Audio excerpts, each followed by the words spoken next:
Hello അസ്സാം വലൈക്കും. ഞാനിന്ന് ഉണ്ടാക്കാൻ പോകുന്ന സുർബിയാൻ റൈസ് ആണ് കേട്ടോ. അപ്പോൾ ബിരിയാണിയും മന്തിയും എല്ലാം കൂടെ മിക്സ് ആയിട്ടുള്ള ടേസ്റ്റാണ് കേട്ടോ. അത് നല്ല ടേസ്റ്റാണ്. അപ്പോൾ അവരുടെയൊക്കെ ഒരു അനിയനായിട്ട് വരും. നല്ല ടേസ്റ്റാണ് കേട്ടോ. അപ്പോൾ അതെങ്ങനെ ചെയ്തെടുക്കുന്നത് നോക്കാം. അതിനാവശ്യമായിട്ട് ഇഞ്ചി, വെളുത്തുള്ളി, സവാള, പിന്നെ ചിക്കൻ, പൊട്ടാറ്റോ, ഇത്രയാണ് കേട്ടോ നമുക്ക് ആവശ്യം.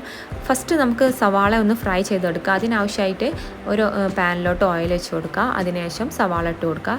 എന്നിട്ട് ഇതുപോലെ നല്ല ഗോൾഡൻ കളറാവുന്നവരെ ഒന്ന് ഫ്രൈ ആക്കി എടുക്കാം കേട്ടോ.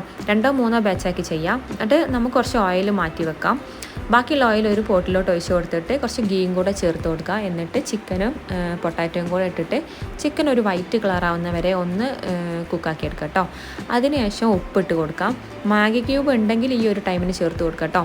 പിന്നെ പൗഡേഴ്സൊക്കെ ചേർത്ത് കൊടുക്കുക. മുളക് പൊടി, അതേപോലെ കുരുമുളക് പൊടി, കുറച്ച് മല്ലിപ്പൊടി, പിന്നെ ഏതെങ്കിലും ഒരു അറബിക് മസാല കേട്ടോ, മന്തി മസാല, കബ്സ മസാല, ഏതെങ്കിലും ഒരു മസാല അത് കുറച്ച് ഞാൻ ചേർത്ത് കൊടുത്തിട്ടുണ്ട്. പിന്നെ കുറച്ച് ചെറിയ ജീരകം കൂടെ ഇട്ട് കൊടുക്കാം. എന്നിട്ട് ആ പൗഡേഴ്സിൻ്റെ ഒരു സ്മെല്ലൊക്കെ പോകുന്നവരെ ഒന്ന് വാട്ടിയെടുക്കാം കേട്ടോ. അതിനുശേഷം അടച്ച് വെക്കാം.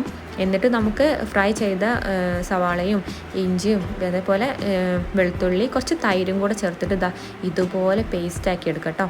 എന്നിട്ട് ഇത് നമ്മുടെ ചിക്കനിലോട്ട് ചേർത്ത് കൊടുക്കുക. പിന്നെ മിക്സിയുടെ ജാറിലോട്ട് കുറച്ച് വെള്ളം ഒഴിച്ചിട്ട് അതും കൂടെ ചേർത്ത് കൊടുക്കുക. എന്നിട്ട് നന്നായി മിക്സാക്കിയതിന് ശേഷം നമുക്ക് അടച്ച് വെച്ചിട്ട് ഒന്ന് കുക്കാക്കി എടുക്കാം കേട്ടോ. അപ്പോൾ ഈ ഒരു ടൈമിന് നമുക്ക് റൈസ് ഒന്ന് കുക്ക് ചെയ്തെടുക്കണം.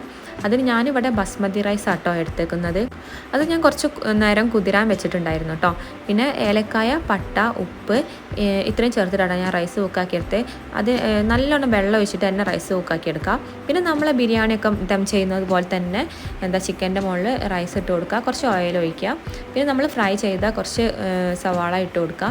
പിന്നെ ലാസ്റ്റ് കുറച്ച് മല്ലിച്ചപ്പും കൂടെ ചേർത്ത് കൊടുക്കുന്നുണ്ട് കേട്ടോ. അപ്പോൾ ഇതുപോലെ തന്നെ ചെയ്തെടുക്കുക കേട്ടോ. നല്ലൊരു ടേസ്റ്റാട്ടോ. ബിരിയാണിയും മന്തിയൊക്കെ നമ്മളെപ്പോഴും കഴിക്കുന്നതല്ല. അപ്പോൾ അതിൽ നിന്നൊക്കെ ഒരു വ്യത്യസ്തമായിട്ടുള്ളൊരു ടേസ്റ്റാട്ടോ വരുന്നത്.